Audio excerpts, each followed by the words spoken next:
entendu un énorme bombardement. On s'est retrouvé au sol, il y a eu un deuxième bombardement et là on a vraiment eu très peur avec Valérie Lucas parce qu'on a senti que ce deuxième bombardement il avait touché directement l'hôtel qui était beaucoup plus puissant et qui avait beaucoup plus de dégâts.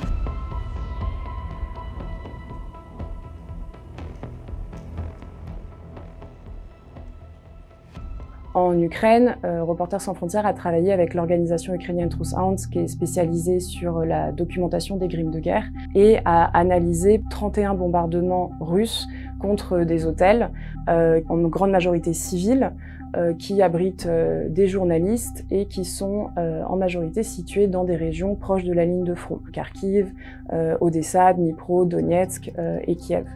Ces hôtels, ils ont un rôle hyper important pour les médias et la presse parce que c'est des lieux dans lesquels les journalistes peuvent travailler. C'est pas seulement des lieux dans lesquels ils vont se reposer après des reportages, mais c'est là où ils vont écrire leurs articles, ils vont monter leurs vidéos qui vont être envoyées à leur rédaction, que ce soit en Ukraine et à l'international. On a documenté au moins 25 journalistes qui ont été pris sous ces bombardements et un professionnel des médias tué. Ce professionnel des médias, il s'appelle Ryan Evans. C'est quelqu'un qui était reconnu par ses collègues, par son employeur, comme étant quelqu'un de sérieux, de professionnel, qui connaissait son métier et qui accompagnait différents groupes de journalistes dans des reportages.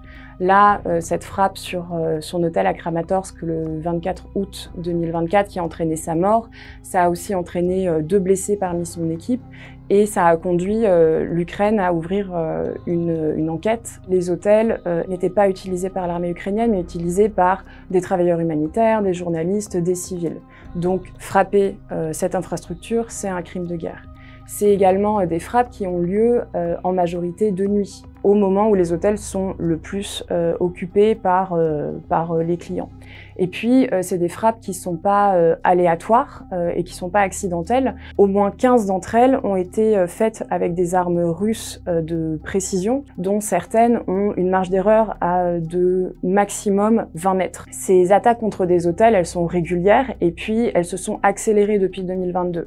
À chaque fois qu'il y a eu des frappes, les Russes ont justifié le fait qu'ils visaient des mercenaires alors que c'était des journalistes et ils visaient des hôtels où il y avait l'armée ukrainienne alors qu'en fait c'était des hôtels civils. Dans ce sens, ce type de frappe, ça a un objectif, c'est de réduire la couverture de l'invasion de l'Ukraine par la Russie parce que les journalistes vont y passer moins de temps. Mais c'est également des stratégies d'intimidation sur les journalistes qui sont ciblés par le Kremlin en Ukraine depuis l'invasion à grande échelle de 2022, qui sont arrêtés, certains ont été tués, exécutés, ils sont menacés et c'est une autre forme ici de menace et une autre forme de risque sur leur vie et pour leur sécurité. Ces frappes russes sur les hôtels en Ukraine, elles ont bouleversé les pratiques des journalistes. Les journalistes ont dû en fait s'adapter à une situation sur le terrain et apprendre à devenir moins visibles. Donc c'est trouver des logements qui ne soient pas des hôtels, donc trouver des logements dans des appartements privés qui soient moins visibles, mais c'est également en fait dans leur reportage, dans leur façon de se déplacer et de se présenter, être dans des voitures qui sont pas marquées presse, porter du matériel de protection, des casques, des gilets pare-balles qui soient pas floqués presse, désactiver leur géolocalisation.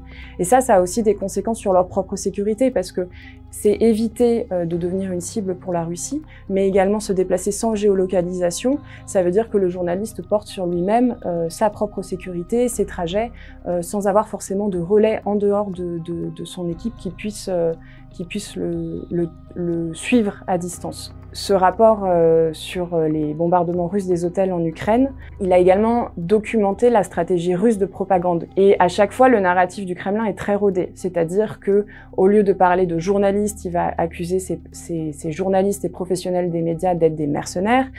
Au lieu de reconnaître que le Kremlin bombarde des infrastructures civiles que sont les hôtels, il dit que ces hôtels sont utilisés par l'armée ukrainienne et donc en font des cibles légitimes. Dans le cas de Ryan Evans, Maria Zakharova, qui est donc la porte-parole russe du ministère des Affaires étrangères, dit que c'est un ancien agent du MI6, qui est le service de sécurité extérieure britannique. Donc, ce rapport il est disponible sur le site de RSF en anglais.